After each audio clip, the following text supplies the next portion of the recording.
کیا ہوا؟ کیا فائدہ ہوا؟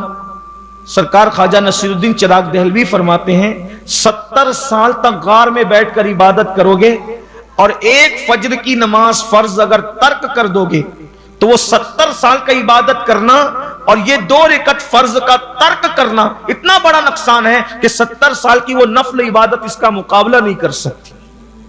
فرض کی اہمیت یہ ہے، اس لیے فرض میں محنت کرو، اعمال کی طرف توجہ کرو جہاں کوئی نہیں آنے والا، نہ دوستوں نے آنا، نہ احباب نے آنا، نہ مال نے آنا، رشتے داروں نے آنا، کسی نے نہیں آنا، بلکہ وہاں تو آپ کے اور ہمارے ساتھ اعمال آئیں گے۔ قبر میں کوئی تجوری نہیں ہے، قبر میں کوئی تجوری نہیں ہے، کفن کے اندر کوئی جیب نہیں ہے، ہم کیا لے کر کے جائیں گے؟